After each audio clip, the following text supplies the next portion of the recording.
गणेशाय नमः। आइए दोस्तों श्रवण करते हैं श्रीमद् गणेश पुराण के प्रथम खंड का पंचम अध्याय। ओम गं गणपते नमः। व्यास जी बोले, लोक पितामह, आपने राजा रुक्मांगद का बड़ा सुंदर चरित्र सुनाया, किंतु ऋषि पत्नी मुकुंदा के विषय में कुछ नहीं कहा। उसकी दुष्टता का पता ऋषि को लगा या नहीं, और लगा तो फिर क्या हुआ? ब्रह्मा जी बोले, हे सत्यवती नंदन, मुकुंदा की दुष्टता का ऋषि को तो पता नहीं लगा, लेकिन सहस्राक्ष इंद्र ने यह बात जान ली। उसने राजा रुक्मांगद का रूप बनाया और ऋषि पत्नी के पास जा पहुंचा। मुकुंदा उसे देखकर हर्ष विभोर हो गई। उनके मिलन के फलस्वरूप मुकुंदा के गर्भ से एक तेजस्वी पुत्र उत्पन्न हुआ। ऋषि ने हर्षित मन से उसके समस्त संस्कार कराए, उसे समस्त वेदांग आदि का ज्ञान कराया। उन्होंने उस बालक का नाम गृत्समद रखा। एक बार मगध देश के राजा के यहाँ श्राद्ध था। उसमें अनेक ऋषि महर्षि आमंत्रित थे। गृत्समद भी उस अवसर पर निमंत्रित था। वहाँ ऋषियों और विद्वानों के समाज में शास्त्र चर्चा चलने लगी तो गृत्समद बीच बीच में बोलकर अपनी विद्वता दिखाने लगा। इस पर एक ऋषि को क्रोध आ गया और उन्होंने उससे कहा, रुक्मांगद, निरर्थक बड़कपन मत बघारो। वस्तुतः तुम ऋषि पुत्र नहीं वरन क्षत्रिय पुत्र हो। तुम्हें तो हमारे साथ बैठने का भी कोई अधिकार नहीं। फिर क्या था?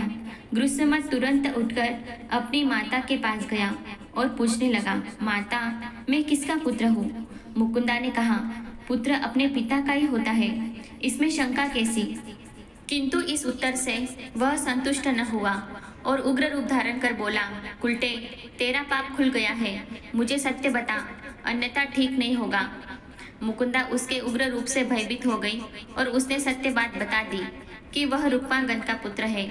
इस पर गृत्समद ने अत्यंत क्रोधपूर्वक उसे शाप देते हुए कहा, ब्राह्मण वंश को लज्जित करने वाली पिशाची, तू कंटकी होगी। पुत्र के मुख से अपने लिए शाप सुनकर मुकुंदा को भी क्रोध आ गया और कांपती हुई वाणी से बोली, अरे मूर्ख, अपनी जननी को शाप देता है। जा दुष्ट, तुझे तेरे इस अपराध का भयानक दंड मिलेगा।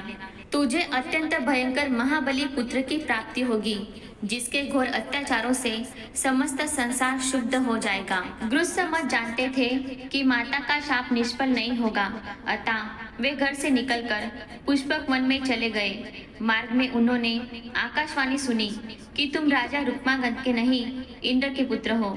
वे पुष्पक वन में स्थित एक वयोवृद्ध एवं वितराग महर्षि के आश्रम में जा पहुंचे, जिन्होंने उन्हें गणेश आराधना का उपदेश दिया। अब गृत्समद ने घोर तप आरंभ किया। वरदेश्वर गणनाथ का ध्यान करते हुए वे एक पांव के अंगूठे के बल पर खड़े रहे। जीवा पर गणेश्वर का ही नाम रहता। इस प्रकार घोर तपस्या करते हुए उन्हें 1000 वर्ष व्यतीत हो गए, किंतु उपासना सफल नहीं हुई। तब उन्होंने और भी कठोर व्रत लिया। केवल एक जीर्ण पत्ता खाते हुए ही 15,000 वर्ष व्यतीत कर दिए। अंत में भक्त वत्सल भगवान गजानन को आना ही पड़ा। हे व्यास, उस समय उनका तेज हजारों सूर्य के समान था। मस्तक पर चंद्रमा और कंठ में विशाल कमल माल, बड़े बड़े तालपत्र के समान कानों में कुंडल सुशोभित थे। सर्पों का यज्ञोपवीत धारण किए हुए वे दशभुज गणेश सिंह पर सवार थे। उनके साथ उनकी दोनों पत्नियां सिद्धि बुद्धि भी थी। गृत्समद उनके रूप को देखते ही रह गया। उस समय उन्हें अपने शरीर का भी ध्यान नहीं था। किंकर तवे विमूढ़ के समान खड़े हुए एकटक उन्हें देखते रहे। गणेश जी ने अपने भक्त की ऐसी विवल अवस्था देखते हुए कहा, भक्तराज, मैं तुमसे अत्यंत संतुष्ट हूँ। जो इच्छा हो वह मांगो, मैं उसे अवश्य पूर्ण करूँगा। गृत्समद सावधान हुए। उन्होंने साष्टांग प्रणाम कर निवेदन किया, प्रभो, यह मेरे सौभाग्य ही है कि मुझे आपके मंगलमय दर्शन प्राप्त हुए हैं। नाथ, यह पुष्पक वन अब आगे से गणेशपुर कहा जाने लगे और आप स्वयं यहाँ निवास करके भक्तों की कामना पूर्ण करते रहे। वरदराज ने तथास्तु कहकर वर प्रदान किया और फिर बोले, भक्तवर, तुम्हें एक अत्यंत बलशाली पुत्र की प्राप्ति होगी, जो तीनों लोकों में ख्याति प्राप्त करेगा। उसे महाकाल भगवान के अतिरिक्त अन्य कोई भी न जीत सकेगा। इस क्षेत्र का नाम युगानुसार होंगे। शतयुग में पुष्पक वन, त्रेता में मणिपुर, द्वापर में मानव और कलयुग में भद्रक। यहाँ जो कोई स्नान दानादि करेगा उसके समस्त अभिष्ट पूर्ण होंगे। ऐसा वर देकर वरदराज अंतर्धान हो गए। गुरुसमद ऋषि ने वहाँ एक मंदिर बनाकर प्रथमेश्वर गणराज का श्री विग्रह स्थापन कर पूजन किया। आगे चलकर गणेश जी के नाम पर उस स्थान का भी नाम वरद हो गया। गुरुस्तमद अब केवल भगवान गजानन की ही उपासना में लगे रहने लगे। परंतु एक दिन उन्होंने एक अत्यंत तेजस्वी बालक को स्वयं प्रकट हुआ देखा तो वो आश्चर्यचकित हो गए।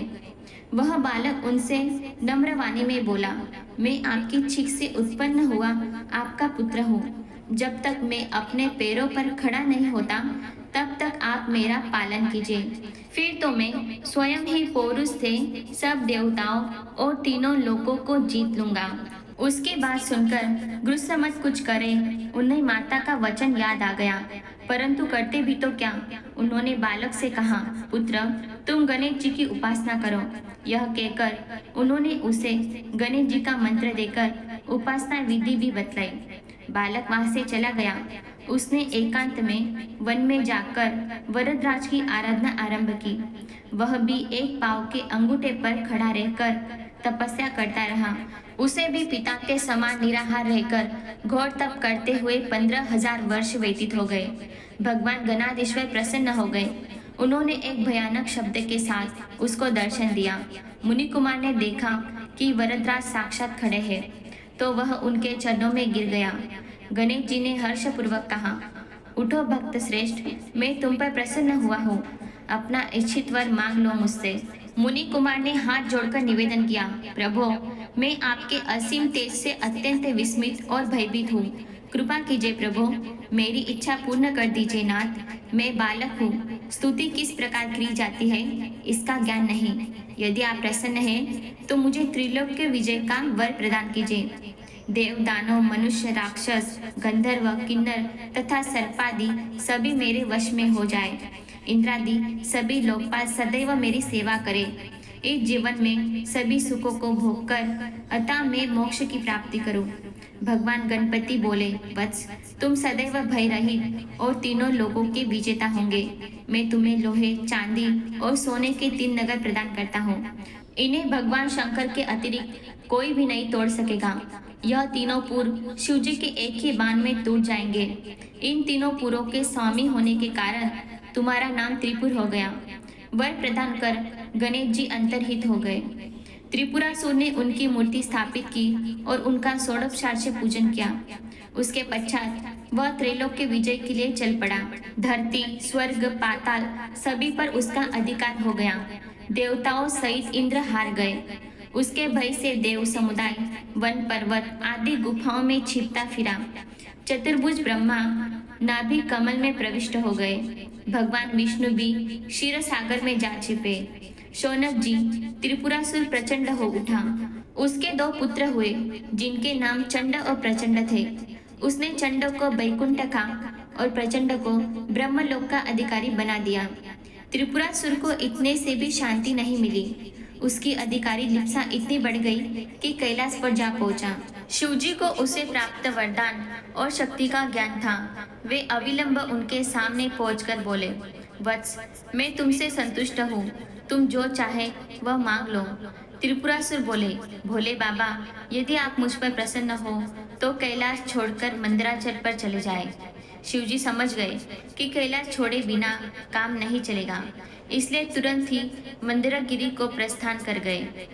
इस प्रकार संसार भर में असुर साम्राज्य छा गया।